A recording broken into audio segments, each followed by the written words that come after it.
திமுக ஆட்சியை முடிவுக்கு கொண்டு வர அம்மா மக்கள் முன்னேற்ற கழகம் கூட்டணியில் எல்லோரையும் அனுசரித்து செல்வோம்.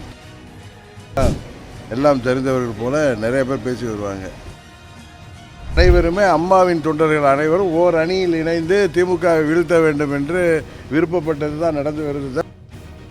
தமிழ்நாட்டு மக்களை வாட்டி வதைக்கின்ற பல்வேறு திட்டங்களை கொண்டு வந்தது திமுக ஆட்சியில்.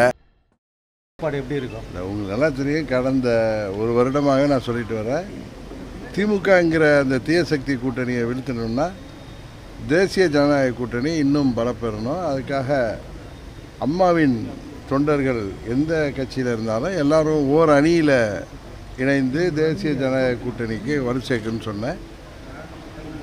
அதுதான் இப்போ நடந்திருக்கு. அது மாத்திரம் இல்லை, இன்னும் மற்ற கட்சிகள் திமுகங்கிற இந்த தீய சக்தியின் ஆட்சியை, மக்கள் விரோத ஆட்சியை முடிவு கொண்டு வர எந்த கட்சிகள் எல்லாம் அதுக்காக முனைப்போடு இருக்கிறார்களோ அவர்கள் அனைவரும் எங்கள் கூட்டணியை ஆதரிக்க வேண்டும் சொன்னேன். அதுவும் விரைவில் நடக்கும் என்ற நம்பிக்கை இருக்குது.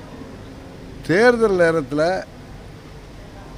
எங்கள் நிர்வாகிகள், தொண்டர்கள் இவர்களின் விருப்பத்திற்கேற்ப எங்கெல்லாம் எங்களுக்கு நல்ல வேட்பாளர்கள் இருக்கிறார்களோ அவர்களுக்கு கூட்டணியில் உறுதியாக நாங்கள்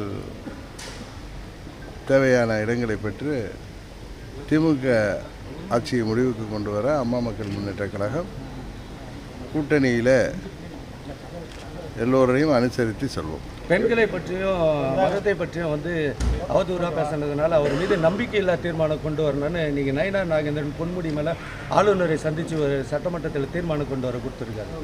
திமுகவில் பெரும்பாலானவர்கள் இன்னும் தாங்கள் எல்லாருக்கும் மேலாகவும் பிக் பாஸ் ஆட்டிடியூடில் அவர்களெல்லாம் அறிவாளிகள், அவர்கள்தான் எல்லாம் தெரிந்தவர்கள் போல நிறைய பேர் பேசி வருவாங்க. அது திரு கருணாநிதி அவர்கள் காலம் தொட்டு தொடர்ந்து வருவது உங்களுக்கு தெரியும். அவர்கள் யாரையும் மதிப்பதில்லை, குறிப்பாக பெண்களை சமமாக மதிப்பதில்லை. பெண்களை சிலேடையாக அவர்கள் எப்படியெல்லாம் பேசுவார்கள், அந்த தவில் புலமை வைத்து என்று உங்களுக்கு தெரியும். திரு கருணாநிதி அவர்கள் காலத்திலிருந்து அவர் சட்டமன்றத்தில் அப்பொழுது எதிர்க்கட்சி தலைவராக இருந்த மறைந்த காங்கிரஸ் கட்சியின் தலைவர் அவர்களை எல்லாம் எப்படியெல்லாம் பேசினார் என்பது உங்களுக்கு தெரியும். அதுபோல் அம்மா அவர்களை சட்டமன்றத்தில் எப்படி எல்லோரும் அடித்து துன்புறுத்தினார்கள் என்பது தெரியும். அவர்களுக்கு வரும் தேர்தலிலே தமிழ்நாட்டிலே உள்ள தாய்மார்களும் தமிழ்நாட்டிலே உள்ள அனைத்து தரப்பு மக்களும் அவர்களுக்கு சரியான பாடம் புகட்டுவார்கள் என்பது உறுதியாகி வருகிறது. இப்பொழுது பாஜகவோட கை கோர்த்திருக்கிறாரு, அவருடைய வார்த்தைகள் எப்படி பார்க்குறீங்க சார்? ஏற்கனவே 2021 வரை பாரதிய ஜனதா கட்சியோடு கூட்டணி வைத்தவர் தான் அவர். அரசியலில் சில சூழ்நிலையில் அதுபோன்று உணர்ச்சி வசப்பட்டு பேசுவதை எல்லாம் திரும்ப பெற்று கூட்டணிக்கு வர வேண்டிய யதார்த்தம் தமிழ்நாட்டு மக்களின் நலனை கருதி, கட்சியின் நலனை கருதி பல தலைவர்கள் எடுக்க வேண்டிய கட்டாயம் ஏற்பட்டிருக்கிறது. அதே போல் தான் இதையும் பார்க்கணும். மேடம் சசிகலாவையும் ஓபிஎஸ் ஐயாவையும் அதிமுகக்குள்ள சேர்க்கிறத பற்றி அமித்ஷா நேரடியாகவே சொல்கிறாரு. அதிமுகவின் உள்கட்சி விவகாரங்களில் தலையிட போகிறது. எப்பொழுதுமே எந்த ஒரு கட்சியும் அடுத்த கட்சியோட உள்கட்சி விவகாரத்தில் தலையிட மாட்டார்கள், தலையிட முடியாது, தலையிடக்கூடாது என்பது தான் ஜனநாயகத்தில் ஒரு சரியான நடைமுறையாக இருக்குது. அதுதான் திரு மாண்புமிகு அமித்ஷா அவர்களும் சொல்லியிருக்கிறார்.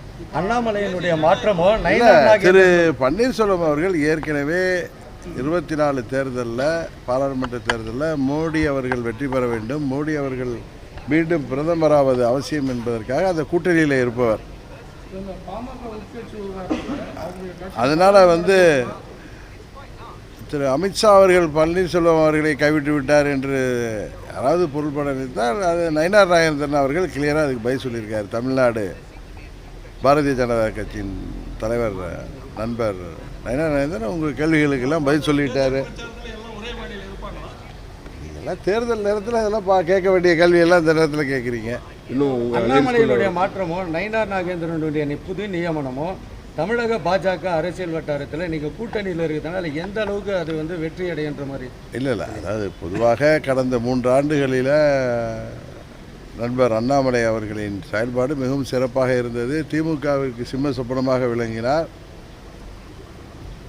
புதிய தலைவராக தேர்ந்தெடுக்கப்பட்டிருக்கிற நண்பர் நயினார் நாகேந்திரன் அவர்களே சொல்லியிருக்கிறார்கள், திரு அண்ணாமலை அவர்களையும் பாரதிய ஜனதா கட்சியில் இருந்து யாராலும் ஓரம் கட்ட முடியாது, அவருடைய செயல்பாடு சிறப்பானது, அவர் எங்களது சொத்து என்று சொல்லியிருக்கார். அதிலே உங்களுக்கு பதில் இருக்கிறது.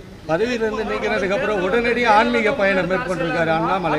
முன்னெடுக்கிற அரசியலா இருக்குமா சார்? என்னங்க ஜெயலலிதாவை முன்னெடுக்கிற அரசியலா இருக்குமா? உங்களோட நகர்வுகளும் அதிமுகவும் அமித்ஷாவை முன்னெடுக்கிற அரசியலா இருக்குமா ஒரு காலத்தில்? நாங்களெல்லாம் அம்மாவுடைய தொண்டர்கள், அம்மாவை பார்த்து அம்மாவிடம் அரசியல் பயின்றவர்கள். என்றைக்குமே எங்கள் அரசியல் அம்மாவை முன்னெடுத்து தான் இருக்கும். அம்மாவின் லட்சியங்களையும் கொள்கைகளையும் தொடர்ந்து அடுத்த நூற்றாண்டுக்கு கொண்டு செல்கின்ற கருவியாக அம்மா மக்கள் முன்னேற்ற கழகம் செயல்பட்டு வருகிறது. பத்திரிகையாளர் சந்திப்பு அமித்ஷாவை தான் இருந்தது, எடப்பாடி தான் இல்லையே. எதுங்க? அந்த பத்திரிகையாளர் சந்திப்பு அமித்ஷாவை தான் இருந்தது. பாரதிய ஜனதா கட்சி இந்தியா முழுவதும் ஆளுகின்ற ஒரு கட்சி. அந்த கட்சியின் முக்கியமான தலைவர் வந்து அந்த பத்திரிகை சந்திப்பை நடத்துகிறப்ப அவருடைய சந்திப்பாகத்தான் இருக்கும். அது அண்ணாமலையினுடைய திடீர் ஆன்மீக பயணம் எப்படி பார்க்குறது? திடீர்லாம் இல்லைங்க, ஒரு 3 நாள் போயிட்டு வரேன்னு சொல்லியிருக்காரு. 14ஆம் தேதி வந்து விடுவார். அதெல்லாம் மாநில உரிமை மீட்பு குழு அமைச்சிருக்கிறாங்களே யார்? திமுக அவங்க ஆட்சியில் இருந்தப்பெல்லாம் 74லேருந்து கச்சத்தீவுங்கிற நமது உரிமையை, தமிழ்நாட்டு உரிமையை விட்டு கொடுத்தவர்கள் அவர்கள். காவிரி பிரச்சனையில் அந்த ஒப்பந்தத்தை காலாவதியாக விட்டவர்கள் திமுகவினர். இந்த நீட் தேர்வை பற்றி இன்றைக்கி பேசுகிறாங்களே, நீட் தேர்வு வருவதற்கு அவர்கள் கூட்டணியாக இருந்த காங்கிரஸ் கட்சி ஆட்சியில் தான் வந்தது.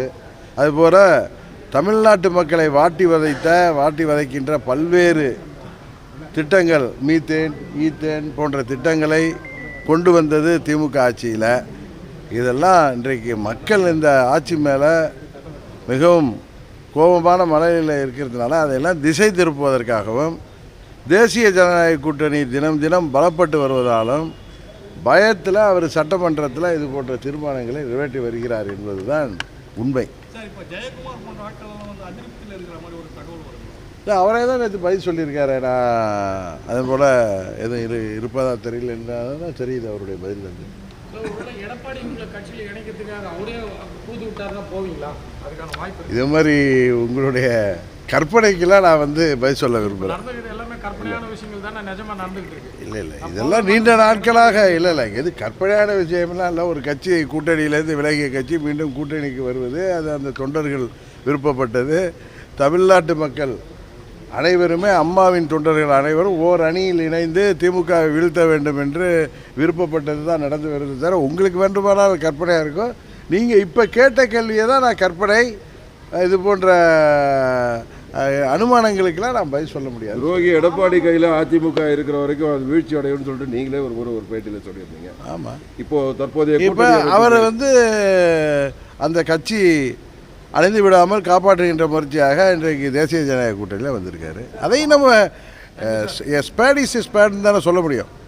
அமமுக வலுப்படுத்துவதற்கான முயற்சிகள் மேற்கொண்டு நான் தொடர்ந்து ஒரு சில மாவட்டங்களில் மாவட்ட செயலாளர்கள் இல்லை, தேர்தல் நெருங்கிற மாவட்ட செயலாளர்கள் இல்லையா? அதெல்லாம் இப்போ நீங்கள் வேலூர் மாவட்டம் சொல்கிறீங்க, அது எங்களது மண்டல பொறுப்பாளர் பார்த்திபன் நல்ல அனுபவம் உள்ளவர். அம்மா அவர்கள் காலத்திலிருந்து அவர்கள் குடும்பமே புரட்சித் தலைவர் காலத்திலிருந்து நமது இயக்கத்திற்காக பாடுபடுவார். அவரே அந்த மாவட்ட இது பொறுப்பெடுத்து பார்க்கல. உங்களோட உடல்நிலை குறித்து 2-3 நாட்களுக்கு முன்னாடி வந்தது அதெல்லாம் வெறும், அதாவது நம்ம ஊர்லலாம் பொதுவாக ஆஞ்சியோகிராம் எடுத்தாங்கன்னா ஒன்று என்ன நினைப்பாங்க, ஒன்று நெஞ்சு வலி இருக்குது, இல்லை நெஞ்சு வலி வந்திருக்கணும், இல்லாட்டி ஏதாவது இதயத்தில் ஏதாவது ஹார்ட் ப்ராப்ளம் இருக்குதுன்னு நினைப்பாங்க. ரெண்டுமே இல்லை. ரெண்டு வராமல் இருப்பதற்காக முன்னெச்சரிக்கையாக நான் போய் ஆஞ்சியோகிராம் எடுத்தேன். கடவுள் கிருபையாலும் உங்களுடைய வாழ்த்துக்களாலும் 100% எனது இதயம் நன்றாக இருக்கிறது. அப்போலோ டாக்டர்கள் எனக்கு அன்றைக்கு ஆஞ்சியோகிராம் பார்த்து சொல்லியிருக்காங்க. அதான் நான் உடனே கிளம்பிங்கெல்லாம் வந்துருக்கேன். பாமகவோட உட்கட்சி பூசல் வந்து உங்களோட கூட்டணிக்கு ஏதாவது பலவீனம் ஆகுமா?